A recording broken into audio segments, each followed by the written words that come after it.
নমস্কার বন্ধুরা, welcome to my YouTube channel Sagnik Debnath review. হোয়াটসঅ্যাপটা খুলতেই একটা নোটিফিকেশান এলো, দেখলাম জিদের চ্যানেল থেকে একটা ভিডিও পোস্ট করা হয়েছে, যেটা হচ্ছে যে খাকি দ্য বেঙ্গল চ্যাপ্টারের ডেট কিন্তু দেওয়া রয়েছে 20 মার্চ। মানে বুম্বাদার আর জিদের কিন্তু একটা খুনসুটি ভিডিও প্লাস ডেটটাও জানিয়ে দেওয়া হয়েছে।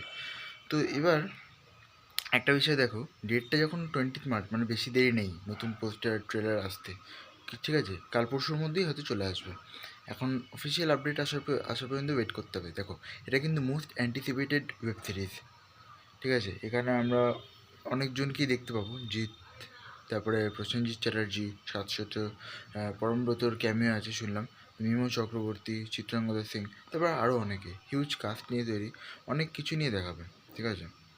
রেশন দুর্নীতি, তারপর ক্যালকাটাতে যেগুলো মানে হয়েছে, সে illegal drugs, illegal weapon, import export, যা কিছু হোক না কেন, সব কিছু নিয়ে কিন্তু একটা গল্প কিন্তু তৈরি করা হয়েছে নীরজ পান্ডের এই খাকি বেঙ্গল চ্যাপ্টারে। এবার দেখার মতো হবে যে ট্রেলারটা কেমন হয়। তো এইটা ছিল ওটিটি রিলিজ অ্যানাউন্সমেন্ট। তো আজকের মধ্যে এই পর্যন্তই, আবার দেখা হবে পরবর্তীতে। তখন ভালো থাকুন, সুস্থ থাকুন, থ্যাংক ইউ।